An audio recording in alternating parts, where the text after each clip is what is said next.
36년 만에 되풀이되는 미국의 선택. 1월 3일 새벽 베네수엘라 대통령이 전격 체포됐습니다. 델타 포스가 투입되고 정밀 폭격이 시작된 그날, 단 90분 만에 끝난 작전이지만 사실 이제 시작에 불과합니다. 트럼프는 왜 베네수엘라를 직접 통치하겠다고 선언했고 석유를 대가로 받겠다고 공언했을까요? 1990년과 2020년 그리고 2026년 세 번의 2월 3일에 숨겨진 미국의 전략과 이것이 금융시장에 미칠 파장, 그리고 우리에게 주는 경고는 무엇인지 돈의 흐름을 읽어드리겠습니다.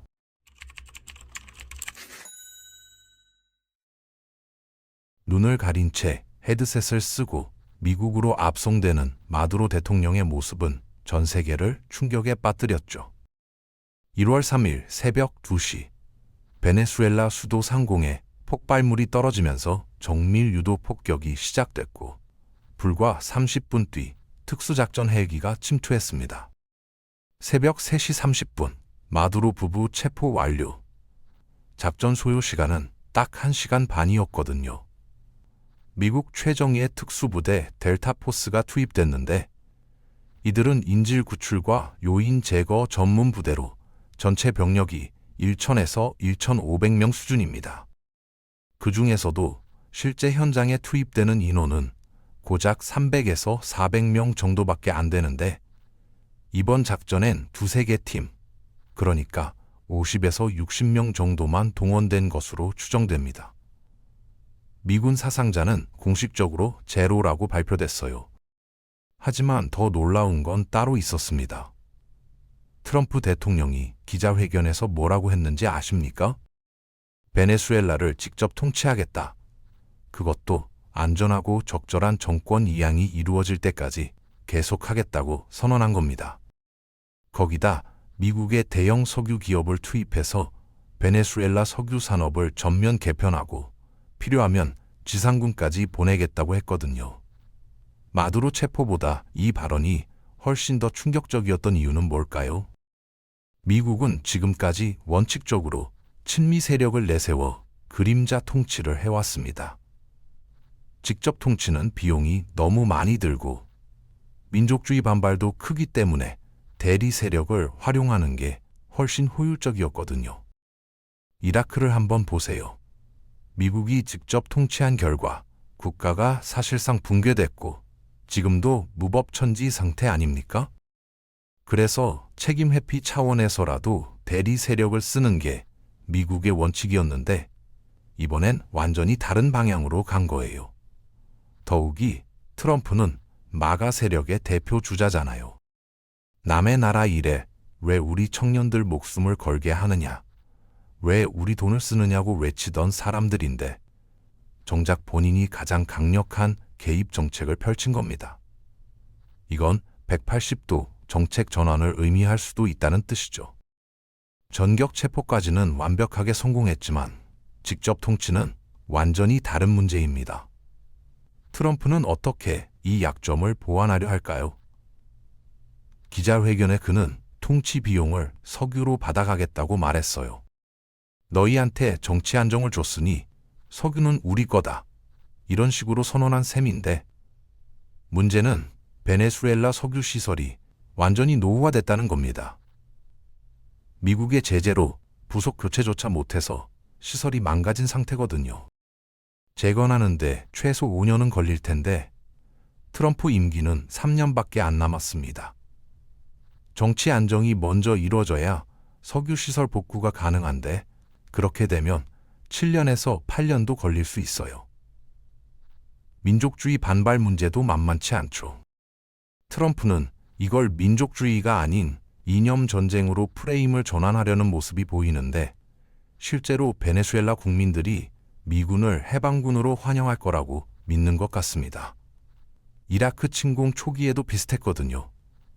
처음엔 환영받았지만 문제가 생겼어요. 미군이 사담 후세인에 저항했던 반정부 인사들을 협력자로 동원했는데 이들이 사담 못지않게 부패했던 겁니다. 미국이 지원한 돈으로 사병을 양성해서 오히려 이라크 국민을 핍박했고 결국 이라크인들이 미군을 극도로 싫어하게 됐죠. 베네수엘라도 마찬가지일 겁니다. 미군이 직접 몇만 명을 주둔시킬 순 없으니 결국 베네수엘라 사람들을 고용해야 하는데 이들이 권력을 남용하고 부패하면 총구가 미국으로 돌아올 수밖에 없거든요. 책임 회피도 쉽지 않을 겁니다. 트럼프는 무조건 성공할 거라고 믿는 것 같지만 미군 통치로 안정화된 사례가 거의 없었어요. 이라크, 아프가니스탄, 소말리아, 예멘, 리비아 전부 정치가 제대로 된 적이 없습니다. 미국은 폭격이나 요인 암살은 잘하지만 통치는 다른 문제거든요. 그 나라 문화와 정치 역학을 제대로 공부하지 않고 협력자들만 활용하다 보니 끝없는 부패와 정치 불안이 가중되는 겁니다. 그렇다면 트럼프가 베네수엘라를 침공한 명분과 실리는 무엇일까요? 명분은 명확합니다. 마약과의 전쟁, 불법 이민 근원 제거, 베네수엘라 민주주의 회복. 하지만 숨어있는 실리도 분명하죠. 가장 중요한 건 석유 확보입니다. 기자회견 때 어떤 질문을 해도 답변이 석유 쪽으로 흘러갔거든요. 세계 1위 원유 매장국인 베네수엘라, 석유를 확보해서 유가를 안정시키는 게 최우선 목표라는 걸 숨기지도 않았어요. 미국 회사들이 개발해서 막대한 돈을 벌게 하겠다는 것도 대놓고 말했고요. 중남미 좌파 정권에 대한 경고, 특히 멕시코에 대한 압박 메시지도 담겨 있었습니다. 그리고 국내용 카드이기도 해요. 추락한 지지율을 강경 외교로 회복하겠다는 의도죠. 여기서 주목할 점이 하나 있습니다. 작전 일자가 1월 3일이라는 거예요. 이 날짜에는 엄청난 비밀이 숨겨져 있거든요. 1990년 2월 3일, 미국은 파나마 독재자 노리에가를 체포했습니다.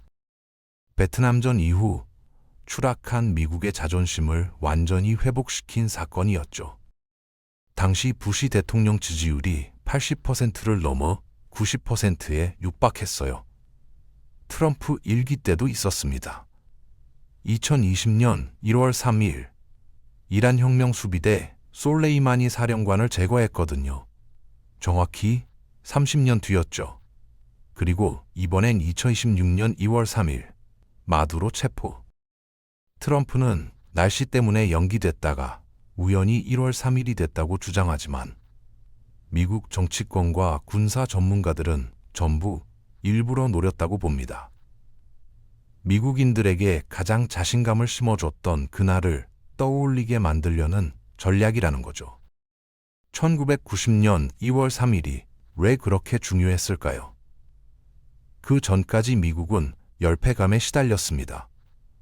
1975년 베트남 패망, 1980년 이란 인질 구출 작전 실패, 1983년 레바논 베이루트 미군 기지 폭탄 테러로 241명 사망, 미국의 자존심이 바닥까지 떨어진 상태였거든요.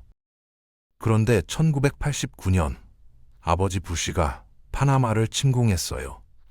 호두 하나 깨려고 유아프레스를 동원한 격이었는데 F-17 스텔스기를 최초로 실전 투입하고 2만 7천 명이라는 엄청난 병력을 쏟아부어서 압도적으로 승리했습니다. 1월 3일 노리에가를 체포하자 미국인들의 자존심이 완전히 회복됐고 부시 지지율이 70%에서 80% 초반으로 급등했죠.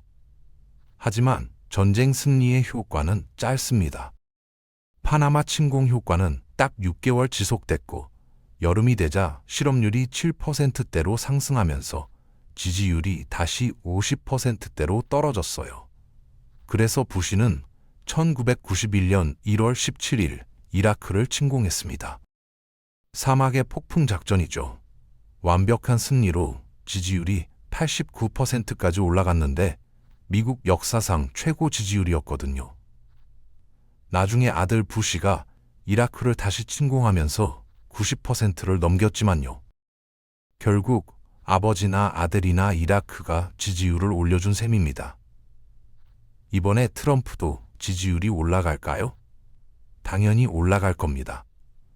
이렇게 완변 작전을 하고도 지지율이 그대로라면 그게 더 이상하죠. 다만 6개월 동안 유지될지는 의문입니다. 노리에가 체포 상황과 지금이 완전히 다르거든요. 1990년 당시엔 베를린 장벽이 붕괴되고 소련권이 무너지기 시작했습니다. 실제로 소련이 붕괴된 건 1991년이지만 1990년엔 이미 거의 망가진 상태였어요. 그래서 아무리 파나마를 침공해도 미국의 반기를 들 나라가 없었고 남미도 쿠바와 니카라과 빼고는 전부 우파 정부였죠. 하지만 지금은 완전히 다릅니다. 미국과 긴장 관계에 있는 나라가 크게 늘었어요. 중국, 러시아, 브라질, 심지어 인도도 때로는 긴장 관계를 보이잖아요. 남미엔 핑크타이드라고 해서 좌파 정권이 많습니다. 브라질, 콜롬비아, 멕시코, 칠레 등 7개 나라 정도 되는데 다만 2000년대처럼 하나로 뭉쳐있지는 않아요. 하지만 이번 일로 위기감을 느끼고 긴밀하게 연대할 가능성도 있습니다. 두 번째 차이점은 실리의 성격입니다. 1990년 파나마 침공의 실질적 이유는 파나마 운하였어요. 당시엔 미국이 여전히 운영권을 갖고 있었거든요. 1999년에 넘겨주긴 했지만요. 자기 소유인 운하를 확보한다는 명분이 너무 강력했던 겁니다. 하지만 지금은 다릅니다. 베네수엘라엔 세계대 석유 매장량이 있고 이 때문에 중국이 600억 달러를 대출해주고 석유로 받아내고 있었어요. 러시아는 베네수엘라 유전의 핵심 지분을 보유하고 있습니다. 미국이 갑자기 석유 개발에 나서면 러시아가 좌시할 수 없죠. 사우디도 베네수엘라 원유가 본격 개발되면 유가가 떨어질 테니 트럼프를 견제하고 싶을 겁니다. 세 번째 차이는 미국 내부 상황입니다. 1990년엔 미국이 완전히 단합돼 있었어요. 민주당과 주류 언론도 노리에가 체포를 적극 환영했습니다. 노리에가가 원래 CIA 요원 출신인데 정권 잡고 마약과 결탁해서 미국을 배신했거든요. 우리 끌어올린 놈이 우리한테 덤비네. 이런 분노 때문에 민주당이든 공화당이든 모두 제거를 원했어요. 하지만 이번엔 의견이 갈릴 겁니다. 마두로 제거 자체엔 동의하겠지만 1990년과 2026년 사이에 미국은 이라크와 아프간에서 통치를 해봤고 엄청난 비용만 들어가고 결국 실패했거든요. 그래서 미국 내에서 마두로 제거는 좋은데 실리 없는 군사행동으로 비용만 들어가면 손해 아니냐는 여론이 강합니다. 실제로 베네수엘라 침공 전 여론조사를 보면 민주당 지지자의 89%가 마두로 제거엔 찬성하지만 침공은 반대였고 미국인의 67%가 군사 개입을 반대했어요. 최근 미국 내 고립주의가 확산되면서 남의 나라 일에 간섭하지 말자는 의견이 높아졌기 때문이죠. 이 문제를 한꺼번에 해결할 방법이 있긴 합니다. 베네수엘라 정치 세력이 스스로 마두로가 제거됐으니 미군이 들어와서 치안을 안정시켜달라고 요청하는 거예요. 트럼프는 기자회견에서 로드리게스 부통령이 미국 편이라고 발표했는데 로드리게스는 즉각 베네수엘라 대통령은 마두로뿐이다. 미국과 결사항전하겠다고 밝혔습니다. 그럼 트럼프가 거짓말한 걸까요? 고도의 심리전이라는 분석이 많습니다. 베네수엘라 부통령은 절대로 미국 편이 될 수 없거든요. 마두로가 제거된 다음 실세는 더 이상 부통령이 아니라 카베요라는 사람일 가능성이 큽니다. 마두로보다 훨씬 강경파인 카베요가 두 눈 뜨고 감시하는데 감히 부통령이 미국에 협조하면 당장 제거될 겁니다. 게다가 베네수엘라엔 러시아 군사 자문단이 들어가 있어요. 통화를 항상 감청하고 도청하는데 부통령이 미국과 직통 전화를 했다면 러시아가 부통령을 제거하거나 정보를 카베요에게 제공할 가능성이 큽니다. 바이든 때 베네수엘라 외교 정책이 완전히 실패하는 바람에 군부의 친미 인사들이 전부 제거됐거든요. 미국이 야당 지도자 과이도를 지원했다가 나중에 손절했고, 과이도 편을 들었던 군부 인사들이 대대적으로 숙청당했습니다. 지금 베네수엘라 군부엔 조금이라도 친미 성향이거나 마두로 정권에 반대했던 사람이 거의 남아있지 않아요. 그럼에도 트럼프가 직접 통치를 고집하는 건 베네수엘라 국민 여론이 작동될 거라는 기대 때문인 것 같습니다. 마두로가 사라지면 나머지 잔당 정권을 끌어내릴 거라는 생각이죠.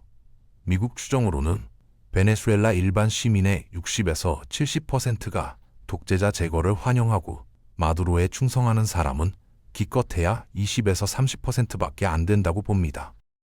그러니까 70%의 국민이 정권을 스스로 끌어내리면 미군이 들어가서 통치하겠다는 계획인데, 마두로 정권 때 경제가 너무 어려웠으니 국민들이 독재를 극도로 혐오했을 가능성은 큽니다.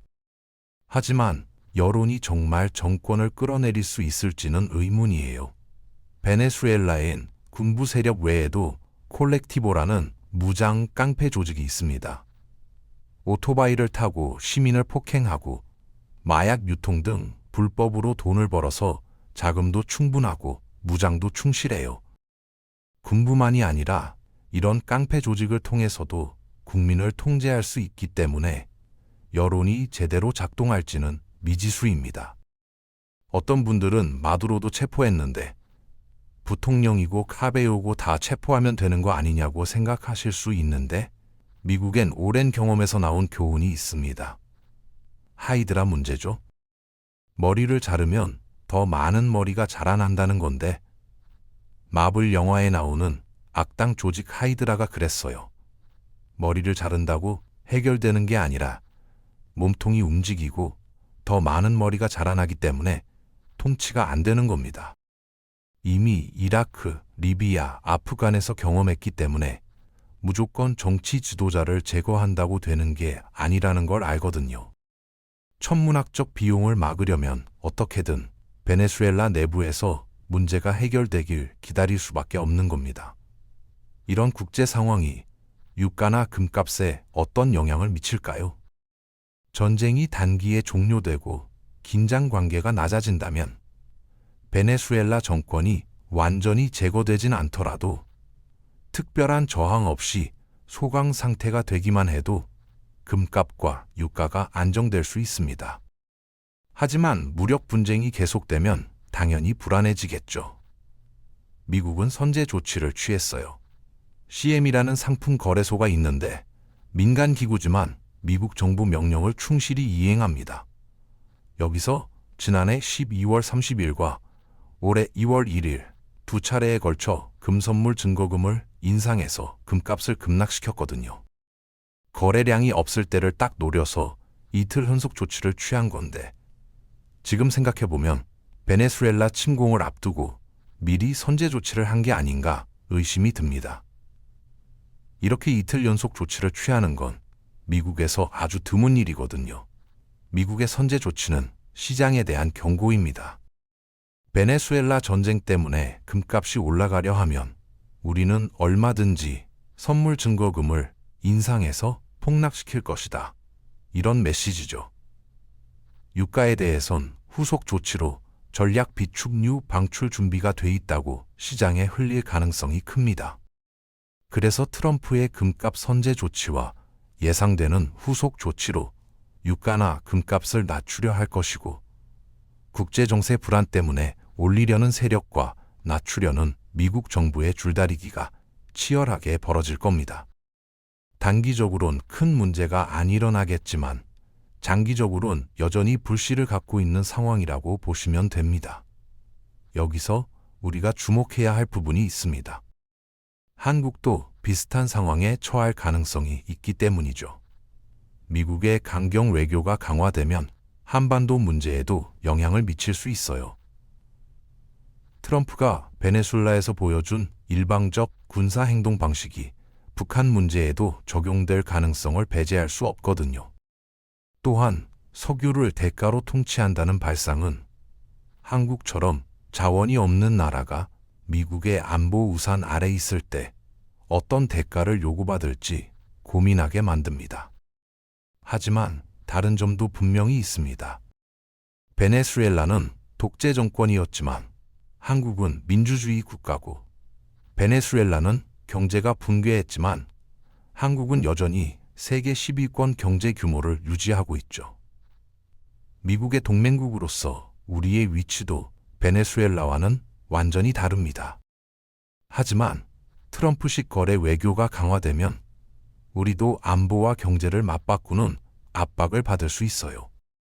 방위비 분담금 인상 요구나 무역 불균형 압박이 그 예시죠.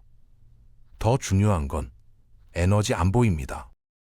베네수엘라가 석유로 통치 비용을 지불하듯 우리는 에너지의 대부분을 수입에 의존하는데 국제 유가 변동이 우리 경제에 직격탄이 될 수 있거든요.